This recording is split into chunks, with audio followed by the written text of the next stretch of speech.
Life and death, it's all a dance. Talking love and giving chance. Laughs and tears, we're here to share. Join us now, we're always there. Hi, Jenna. How are you? Hi, Noelle. Good. How are you? Living the dream. Thanks for asking. Living it. Who are we having on today for our podcast? We are having Mia on today, and she is 19, and she is going to talk about growing up without her mother, who passed away when she was very young. So I'm sure you will really enjoy this topic. Sorry, Noelle. I love talking about parent loss. No, I think it's really important. It's good. I'm really glad that she was willing to come on. So I think it'll be a good conversation. What else is new? Hmm. Noelle, Yes. do you know that your beloved wife reached out to me yesterday on the Insta of Grams? Yes. Yeah. Do you know what she sent me? What did my beloved wife send you, Jenna? Well, Noelle, remember a while back, we discussed my complete and total panic, fear, whatever word you want to use, of rodents? Yes, I do. Another thing you don't know about me is I love cake. I love cake. Cake Yes. is a wonderful thing. It's about celebrations and just yum. Couldn't agree more. Beth sends me an Instagram. I'm like, "Oh, I got a thing from Beth. She wants to check in with me." I don't know. I look at it and the front picture is a banana, and I'm like, Right. "Okay, where are we going with this? Okay." So, I open the freaking thing, which Mhm. is a banana cake, but then if you go to the next slide, it is a rat cake. A rat cake. A cake formed as a rat. Jenna, we thought that that would be good. You were in this. You were in this. I love it. Yes. I was the one that told her to send it to you. Of course you were. Of course you were. I said Yes. Jenna would really like that, she loves rats. I think it's like exposure therapy, it would be a really good way for you to Oh, okay. Here's what I'm gonna tell you, Noelle. Yeah. If you or the beloved Beth send me a rat cake, I will then be traumatized with not only rats, but also cakes. And if I can't Oh. eat cake anymore, I will be incredibly sad. Incredibly. She's like, "Did you open it?" I sent a response. She's like, "But did you open it?" I was like, "Yes, I opened it. I saw the rat." Oh, She's messed pushy, up. that one. She's pushy. Tell Beth not to send my address to anybody, No. please. No, she won't. I don't think she will. I don't 100% buy that actually, but that's okay. Hi, Mia. Hello. Thank you so much for coming on today. Of course. Mhm. We wanted to bring different guests on to talk about different, like, life challenges, and you have had one of the biggest life challenges, of anyone ever. I said this to Jenna, but I think I look at you and your brother and, like, other people in your situations, and I always compare because I lost my mom when I was 28, but to me, when I was losing her, I had kids that I had grown up with and gone to school with that had lost a parent when they were young, so to me, I was an adult, and they got to see me go through certain milestones and everything. So, if you whatever you're comfortable sharing, if you could give us some insight on your story, whatever you'd like to share, we would love to hear it. Well, my mom had breast cancer. She was diagnosed when I was, like, 2 and passed whenever I was 9. So, like, for the majority of my life the time that I had with her, she had breast cancer. And I mean, I actually just wrote about this. Jenna read it for my sorority. My sorority's philanthropy is breast cancer awareness, and they asked me to give a speech for our recruitment. So I just had like the chance to actually like dive into it and actually like unpack all of it. I mean, I've obviously unpacked all of it. I've had 10 years too. But I actually got to like put it into words, which I haven't really gotten the opportunity to do yet. And I don't know, I realized that, like, growing up, my mom had breast cancer, but it wasn't, like, my mom who had breast cancer. It was just she was just my mom. And, like, I got to go through all of that, and I got to see her live her life with such a challenge like, the challenge that she had, and it was inspiring, and, like, it kind of made me into the person that I am today.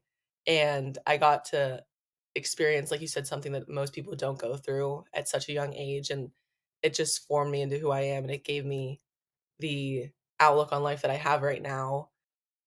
Do you feel like from the time you were young, like, did you like talking about her and, like, your story, or did you shy away from it? Like, what or did people shy away from mentioning it to you? Was it something that you felt like people walked on eggshells on? People do, they still do, and I love talking about her. I have, like, no problem talking about her, and I feel like a lot of people sometimes feel, like, guilty talking about Yeah. their mothers around me, and I'm like, I love my mom, you love your mom, like, you can talk about it, like, there's nothing. I'm not gonna be like, "Oh, I can't believe you're talking about your mom right now," like, I'm like, I love talking about her, and she's, like, my biggest role model ever, so, like, of course, I'm gonna love talking about her and sharing her story, and just not even just her story, like, she was just my mom, like, it's just, you know, I don't know, certain people try to shy away from it, but, like, I'm like, "Hey, like, it's okay," like, I would talk about it, I would talk about her, but, like, it doesn't even need to be about her, like, story, just, like, talking about my mom, so, yeah. You think that comes more with people that you just meet as opposed to people you've known for a long time, or what do you think? I mean, it's a lot of it is with people that I have just met because they don't really understand, and, whenever I meet people, I don't, like, jump into it, and I'm like, "Hey, by the way, like, my Right. mom's dead." Like, it's like, it, like, comes about in conversation eventually.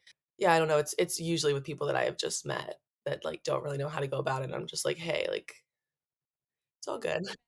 Have you met other people who have lost a parent that you feel like? Because I know for myself, I always feel such a strong connection with people that have been through something similar, like, I'm, like, trauma bonded to them.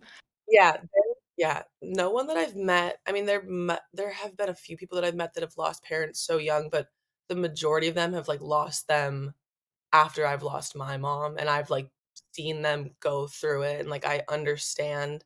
There was this one kid, I don't wanna, like, put his, like, His air social his security number out. yeah, no.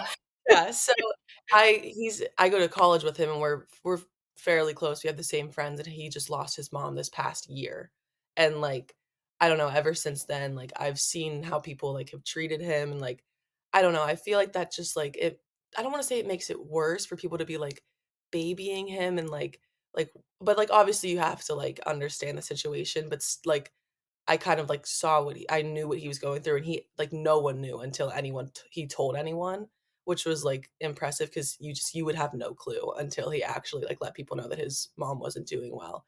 But, yeah, and ever since then, like, once he kind of, like, told people about it, I've felt like I, like, kinda understand him more, and, like, I can see how he was acting before, and I'm like, "Okay, that makes a lot of sense as to why he was acting the way he did," but we're not, like, so close enough that, like, we can talk about it, but still, like, whenever I see him, I'm like, I understand, Yeah. like, why he's acting the way he is and why he did, and I feel like a lot of people don't understand that and, like, to a full extent, so, I don't know, I feel like it gave me a better understanding of other people, and yeah. So for people that are kind of tuning into this that are maybe in the same position as you, how would Mhm. you tell somebody to go about telling friends that they just meet or someone that they just meet that their parent that they may not have a parent Mhm. or however it is in conversation? Yeah.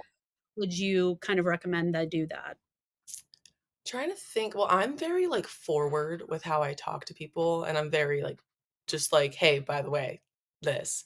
So, I don't know, it depends on, like, how like, a person's personality, I guess. Like, a lot of people, like, they'll I was at work once, and the people that I work, like, know that I always talk about just my dad because I'm like, "Oh, my dad's picking me up," or, "Oh, my dad just called me." And the one girl was like, "Oh, like, is it like I don't know, do you have, like, some, like, crazy family lore?" And I was like, "I mean, not really." Like, she's very forward too. Yeah.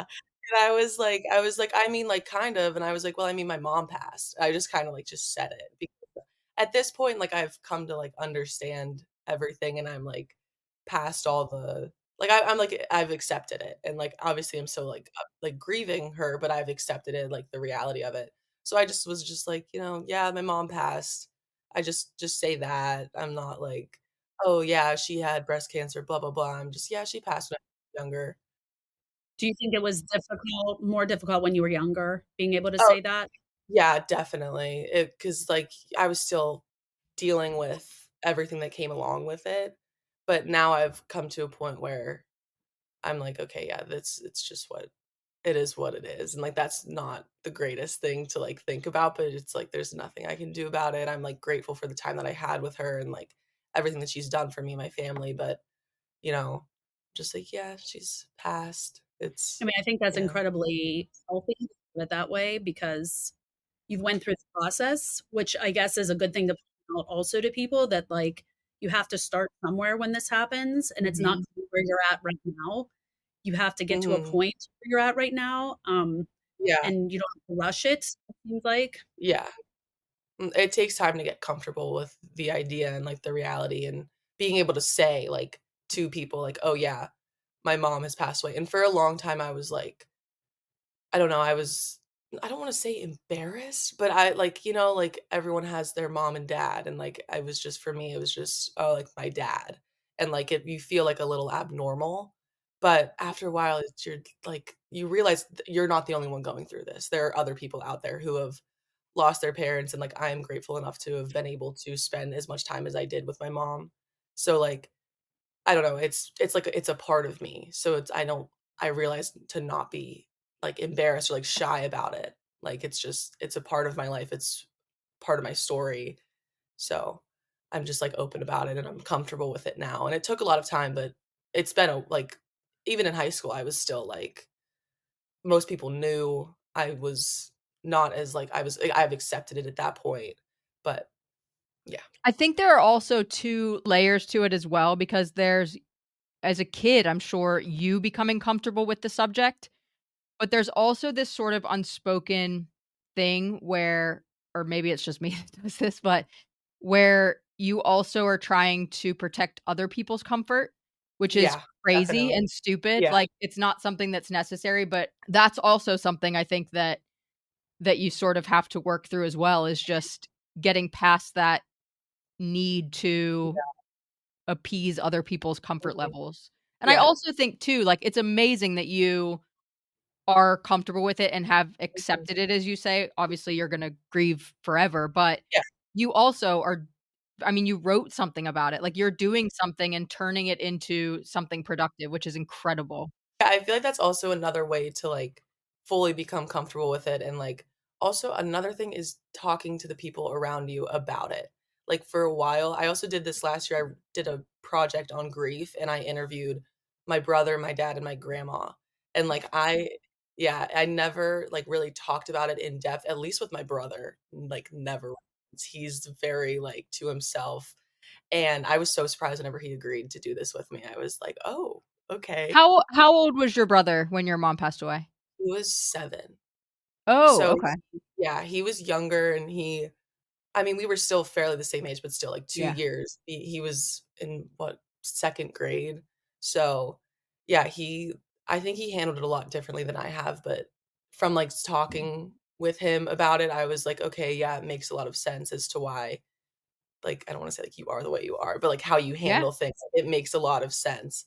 But, yeah, I did this project with them, and, like, I never really, like, went into it with my dad either. My dad's, like, such an open book, like, he will talk about anything with me, but I never really, like, was like, "Oh, by the way, like, how did you feel when this happened?" Like, but this was, like, my opportunity to, and it, like, just like, made me become a lot more comfortable with the situation, knowing how other people handled it and how other people experienced the same things that I went through. So I would say that was, like, healing in a way because Yeah. it, like, opened my eyes to what the people around me and the people that I love were going through at the same time. So that was, like, another way that I came to, like, terms with things. I think that is such a like, an important perspective to talk about, and it's so cool that you got to do something that sort of explored that, because I know my brother and I are similar, like, he's 4.5 years younger, so I was 28 when my mom died, and he was however old 4.5 years less than that is, but we were in different stages of life, and Mm, for a really long time, and we're really close, but we it took us a really long time to accept the fact that each of us grieved the same 2 people really, really differently, and that is something that you don't think about because you're just so like, you see it from your own perspective. You don't necessarily see it from other people, so that's really, really and you said you got to interview your grandmother Yeah, my grandma. as well? Yeah. Yeah. Oh, She she's something else. So, yeah, it was a good interview, but she was very insightful because we talked about my mom, my grandfather, her husband, and then her mom, because those were, like, the 3 main, like, deaths that we've had on within my family, so I just wanna I it was the presentation was on, like, the difference of grief between people's ages, because I interviewed my dad, my grandma, and my brother, they're all different ages, and then it was based on, like thank you for clarifying that. yes, yes. Yes, of course. So and then I also did it on, like, how the way that people have passed away, whether it was unexpected or not, or of old Yeah. age or not, affected on, like, how someone grieved. It was good. It taught me a lot about how the people around me went through the same situations as I have, but yeah. I love that. And also Mm, your brother was a baby, so he really didn't know your mom any other way. So that could also add to the difference in the 2. I mean, he just didn't know any differently. exactly, that was, like, the one thing was that he lived his entire like, he didn't even have, like, a certain point in his life where my mom wasn't dealing with breast cancer, like, it was just, like I don't know exactly when she was diagnosed or how old he was, but yeah, it was that I think that definitely played a part in everything, like, he only ever knew my mom as someone who had breast cancer, so What would you say the best resources were for you growing up as far as people to lean on, people you were comfortable with? Like, what how did that look for you as you grew up? I mean, you were still so young, so you were going to go through a lot of changes in your life. So how did that look for you? I would definitely say my, like, number 1 resource would be my dad because he's just the most amazing person ever. Should we give his number out? Wouldn't he love that? Yeah, there you go. Yeah, get him out I'm there. kidding. But yeah, he is just amazing, and he has the best advice ever. Like, I always say if I ever need to be, like, like, get it, like, snap back into reality, like, I need to talk to my dad about it. Like, I talk to him about everything, and he always, like, knows exactly what to say. So if I ever had, like, anything, any question about anything, and he makes it feel so comfortable that I can just go to him about anything. So Your dad is the best. yeah, and just, like, seeing how he handled everything and seeing how he like, you would never know what he was going through ever because he's the strongest person ever. Having that type of resource all the time available 24/7 really helped. I'd also say Jenna, you helped me a lot. She's okay, isn't she? Yeah, yeah, yeah. No, you really helped me a lot. You've taught me many, many things as well, so it goes both ways. But Jenna also knew your mom, right? So, like, having people that can kind of I think it is so important to have people that can, like, sort of share in your memories Yes. and sort of just, like, reiterate how loved you were and Mhm. always will be. Like, Yeah, I think that is such a that's so important, and what you don't realize necessarily how much you need that as a daughter growing up without her mother is for yeah, somebody just to say, like, definitely. "Hey, your mom really loves you." Yeah, no, exactly, as, like, simple as that, and, like, I've realized, like, growing up, like, my mom knew a lot of people, and she had, like, even like, shortly after her death, they, like, stuck around, but eventually, like, obviously, people got back to their lives and, like, started doing their own thing, and you can't blame them for that, but there were the select people that did stick around, and those people are, like, my, like, number 1 people ever, and I know that they're always gonna be there for me and always have my back, and it's just having those people that knew what you were going through and knew the person that you were grieving in a sense, like, Yeah. that was a huge resource and it helped a lot. So just, like, having the people around you. It seemed like from the outside looking in, because obviously I met you guys years ago, but it was this incredible, like, almost like family unit that it created from that, like, because of the fact that you guys were so close, and you did so many things together, and it Mhm. it sort of just created this other Yeah. resource, I guess, for you and, like, sense of, um, family. Yeah, definitely. I would agree. And it gave us, like I don't know, I don't wanna say it was like a like, my dad we always had something planned, like, every other weekend, we were always doing something. And, like, I don't wanna say it was a distraction, but it, like, obviously got our minds off of what was going on and, like, gave us something positive to look forward to. So, yeah, super grateful for that. It made my childhood, I would say, so What I love is just the idea of being able to have conversations with you, and then something sparks, like, a memory even for me of your Yeah. mom, being able to, like, incorporate her into the conversation and feeling like I knew her well enough, and I think she kind of prepared me as well along the Mhm. way after I kind of looked back at things. I'm like, "Okay, like, was she indirectly giving me this advice or this telling me Mhm. this so that eventually, if I needed to, I would pass this along," kinda thing? Because it feels like almost like it was yesterday, all of these Mhm. stories, and Yeah. my hope was to always keep that with you so that, like, even when we're doing something that your mom would have been at and I wouldn't have, she's there with us, you know, Yeah. and she's part of that because Mm. I tried to make every event that we did together as similar to what she would have done, obviously not the Yeah. same, as possible. And, like, obviously, she passed whenever I was so young, so, like, I don't have many, like, direct memories with her, but, like, I will look through photo albums and I'll be like, "Oh, yeah, that happened," and then, like, you said, like, you kind of, like, incorporate things that she said or done into things that we do, and, like, that kind of gives me, like, a sense of, like, "Oh, this is, like, something." I don't wanna say it's like, "Oh, like, a memory of her," but it's, like, in like, it accommodates to, like, her because I don't have that many, like, vivid memories left with her because I was so young and, like, I was still in, like, becoming conscious of my life, so, like, a lot of it I don't really retain very well, but I have all the she had, like, 30 photo albums. Oh, They're that's all in my amazing. attic, so Noelle's you remind me of each other in that. It hits me because 'cause I'm like, I wish and I do have a ton of photos with my dad, like a ton. Mhm. But it's also like it's almost like your parents I don't know, like, maybe they were given this early on where, like, they didn't know this was going to be the outcome, but, like, something where, like, I need to keep all these memories for my children because what you both have is just amazing to me. Um, not that I don't have stuff, but it's just a different and I was older, obviously, but it's just different, and I love that they both gave you those that you could carry into every part of your life. Mhm. Noelle, how is this for you talking about this with Mia?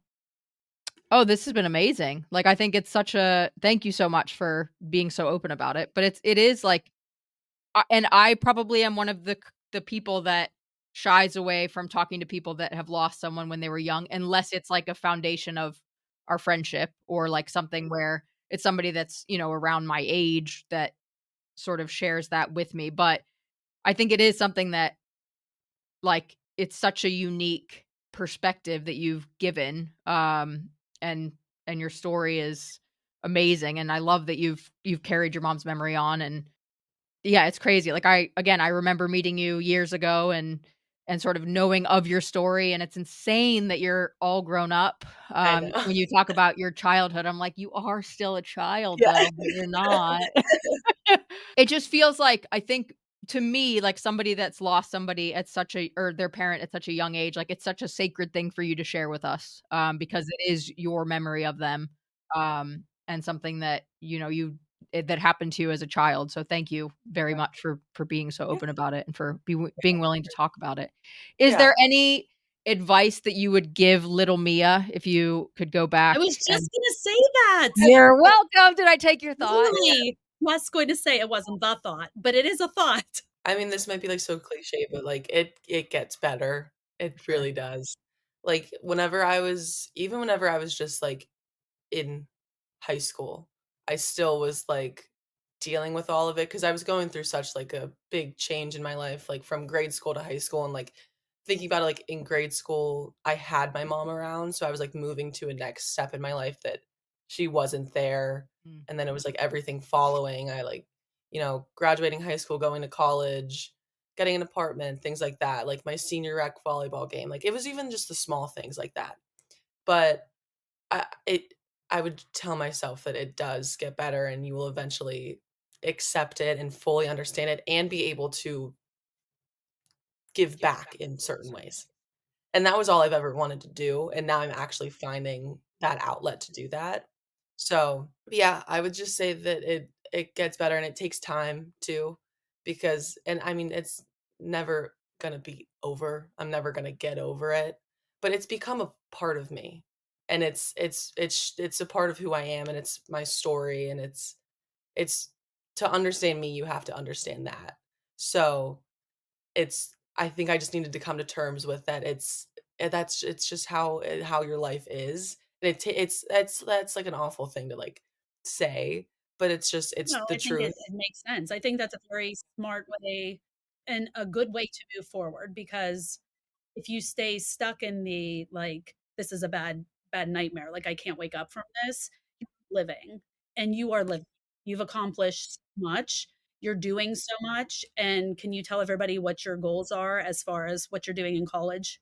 So I was originally pre-med for school. I was psychology and pre-med, and I was thinking maybe like psychiatry, something like that.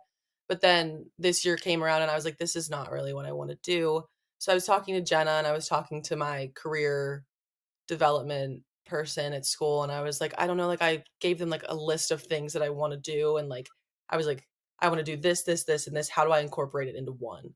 And Jenna mentioned going through with psychology, maybe picking up a minor, a couple minors, and she said something about getting an MSW, Master's in Social Work. So as of right now, I'm psychology, and then I have a minor. I'm going to hopefully be getting a minor in sociology and health and human services, and then hopefully going to school to get my MSW. And then Jenna said after that, it opens a bunch of doors. I can do like nonprofit. I can work in a hospital. I can get more like specializations, go into like child behavior analysis, things like that. So I just know that I want to work in a hospital, but I don't want to be a doctor. I want to be like hands on, like the first person that they come to with any issues, kind of like be there for people in certain situations that I was in. Because whenever my mom was in the hospital for a large amount of time. So I want to be there for the families that are going through certain things, for the patients that are dealing with things, and kind of learn how to help them acclimate to what they're going through. But the funny thing about that is that I decided to do this and I told my dad, and he was like, "You know, your mom did the same thing, the same exact thing. She went and Really? she was I was actually going yeah, I was going through one of her yearbooks, her senior year yearbook, and she was originally pre-med, and then I guess she dropped it and then picked up Holy psych, cow. and then yeah, and then she went to Pitt to get her master's in social work. That is That's, amazing. like, crazy. I had no clue. I knew my mom went for psychology, and I knew she went after, like, to grad school, but I didn't know what exactly she went for, until my dad was like, "You know, that's what your mom did." And I was like, "Are you kidding me?" Yeah. I wanna be able to help people and be, like, hands-on, and I know doctors are they help people every day. I'm not saying that they don't, but I wanna be, like, hands-on and be able to, like, build a connection with the people that I'm working with, whether that be in for a nonprofit or working, I don't know, at a school even. Like I just wanna test the waters and see. So, Mia, we always like to end our podcast episodes with, the opposite of a trigger, which is a glimmer. So I haven't come up with one yet. So, Jenna, what's No, yours? why? Literally every time. Okay, wait. Mia, you better Buddy. be thinking about yours too, because 'cause I'm going last. Okay, my glimmer Mhm. is going to be we'll just stay right on theme here because I honestly did not think about the glimmer this week. For me, being with you in a relationship, I feel like you're such an extension of your mother because you're so similar. And I've seen you as you've grown up, some of your finer moments. And I could like hear your mom in the back of my like, tell her to did it. Like I can hear it. But having you is just an extension of having your mom, and especially as you're getting older, where we can have a different type of relationship, and I can talk to you the same way you can talk to me, um, it makes me feel so good because we had such a good relationship. I'm done, I'm done. My liver is done. All right, I'll go. Here's my glimmer. My glimmer is that I rediscovered today how much I love how British people say the word squirrel because they say it squirrel is how they say it. You have to ask a British person to say squirrel. It is the most ridiculous sound you will ever hear. Can we have Beth on at some point to say Yeah, squirrel? yeah, yeah, she Squirrel? could say it. Okay. Well, I would assume so since she's been British her whole life. Yeah, exactly. Well, she's the one that said squirrel today, and I was like, I forgot how much this word just blows me away. Oh, also tell me really fast what birds are called there. Oh, yeah. A lot of them are called tits, so, like, blue tits, Oh, yes, they yellow are. tit, and so they'll be Really? sitting bird watching, like, "Look at that tit." I'm like, "What the hell are you What? people talking about?" My glimmer? I'm trying to think because I got stuck in a blizzard yesterday and it was terrifying. So I guess my glimmer, it made me appreciate driving without snow. I guess Perfect. that's it. I love that. Well, Mia, I wanna have you back on, Yeah, for and I sure. think it'd be Let awesome me know. to have you on with somebody else maybe that is going through something similar. Yeah. Mhm. He needs Yeah. someone like you. Mhm. Um, I think you're fantastic. You're one of my absolute favorite humans ever, and I'm so proud of you. Thank you. Thank you for tuning in to this episode of the Life and Death podcast. Please be sure to leave us a review and comment to let us know what you thought of the episode. And don't forget to follow us so you never miss an update. You can email us at lifeanddeathpodcast@gmail.com.